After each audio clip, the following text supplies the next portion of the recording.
Greg's in Portland, Oregon. Hi, Greg. Welcome to the Ramsey Show. Hey, Dave. Well, I'm happy to be here. I wish I was here under better circumstances and giving you my debt-free speech, but I'm not quite there yet. How can we help? Well, so I actually live in a little town outside of Portland here in Oregon on the North Coast, and I married my wife. She's the sweetest woman you ever met, about 6 years ago. And I lost my job about 3 months or so before she moved to the U.S. from out of state or out of country.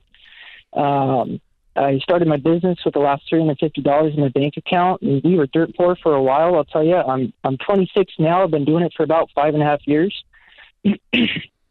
and it's grown a lot. This last year, I've done about 26% growth.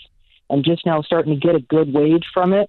My wife's a teacher at the local school district, and she said, she's always looking for jobs, and she saw an IT job there, which is basically what I do now, but it's entry level. It's a little bit of a pay cut, but it comes with the benefits and the security of it all, and that's what she wants is the security, and she's kind of given me an ultimatum of, she doesn't want to have to deal with the business anymore, or the, up and down of it, and said, I might not be here tomorrow. I just need some fatherly advice, sir. Your wife says she's going to leave if you don't take a job that is a pay cut?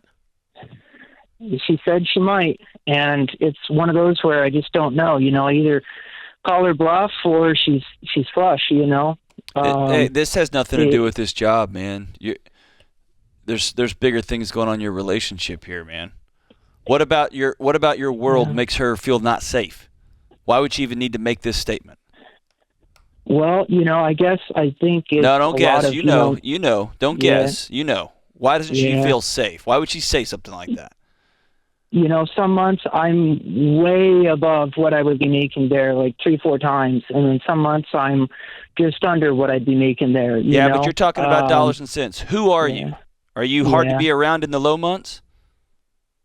No, I don't drink. I don't do drugs. I'm a pretty easygoing person. If I'm low, then I do everything I can to change it. I consider it, to some extent, a reflection on myself, and I do everything to better the situation. Okay. I don't like to be mopey. If anything, I like to just go to work and double down even more, and triple down on things. You said, did I hear you say Did I hear you say before you were married she was an immigrant, that she came from another country? She did, yeah. Where? She moved to the U.S. here, China. China. And so she is an American Chinese, or she's Chinese? She's Chinese in nationality, and she moved here and got her green card. In an upbringing, yes. Her family is the best people in the world. They give, her father-in-law. I heard that, and I heard she's sweet, but also heard her say she's going to leave her husband if he didn't get a job she wanted. Didn't sound too sweet to me. Yeah. So I'm not buying the sweet crap. Yeah.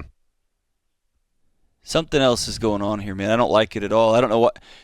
Just how you just mapped out the way you handle challenges, ups and downs, puts you in the top 2% of men I will talk to all year. That's incredible.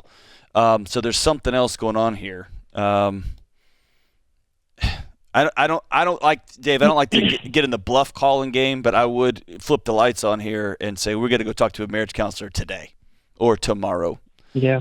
Because there's something bigger than just the financial sense of security here. Yeah. Because you're making the money, right? I interviewed. Yeah, I am, and it's what kind of money are you making? That's where I'm seeing. You know what? Right now I'm making about $35,000 a year. What's she make? Up about 26%. She makes I heard about 26%. 42. I had a guy tell me he was up 26% that made $1 too. So 26% don't mean nothing unless there's some money on the other end of that formula. Right. 26% of zero is still zero. But you're making $38,000, and she's making what? She's making about 42. I make about 35, 36.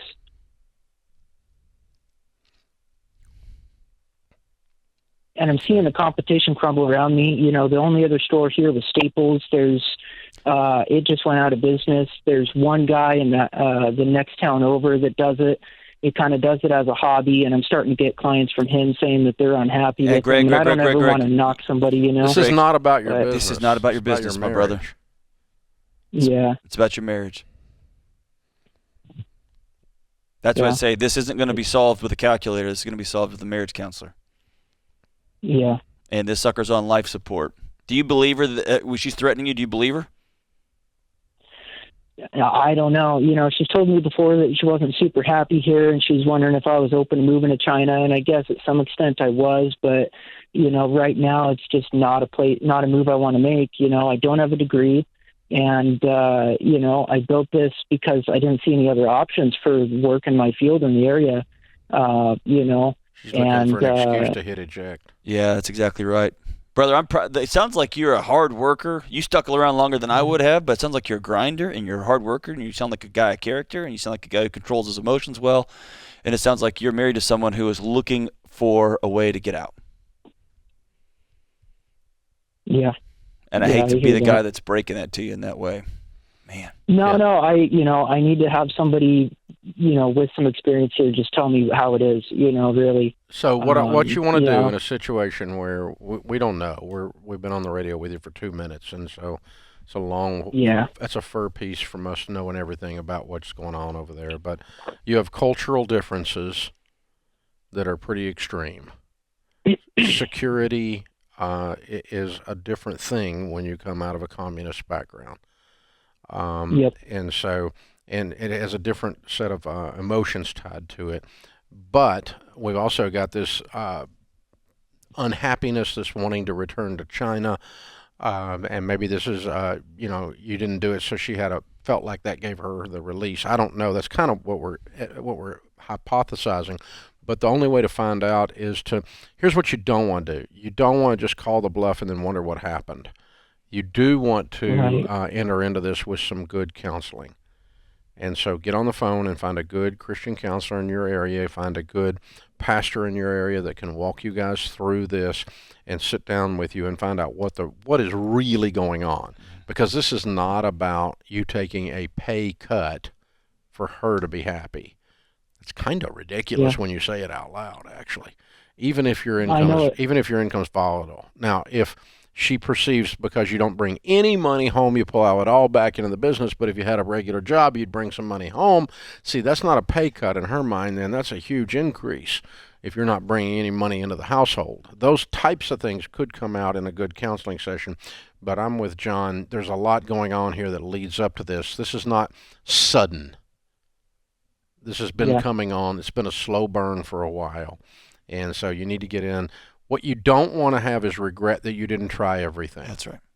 So you try everything. You flip the lights on, as John said. You start screaming, fire, fire, fire, and we run out of the building because there's a fire. Well, it turns out there's not a fire, but at least we didn't die. Yeah. So we try everything. You go to the counselor and do the best you can, and then when you get down to it, she still takes off, and you still don't know why, but at least you tried everything. Yeah. And you don't have that regret of just kind of being laissez-faire about your marriage, just whatever, que sera, sera, right? Now, instead, we give it every shot we got. You leave it all on the field, and then if you lose, you left it all on the field. Right. But you don't want to play half-butt and then lose and then go, well, I'm not sure why I lost, except maybe my lack of effort. Yeah. Is that what you're saying? Yeah, and I just don't. The phrase calling somebody's bluff, marriage is not a game. It's something that you do together. It's not Texas Hold'em. You become one. I'm not calling anybody's bluff. I'm gonna figure out how I can make this thing work on my end, and I'm gonna expect the same of you. Yeah. Of my spouse. But if somebody's down to throwing an ultimatum down on a job, that is a fire alarm that there's all kinds of crap going on inside your walls, even if you don't understand them. That's right. And you need to find out what that is.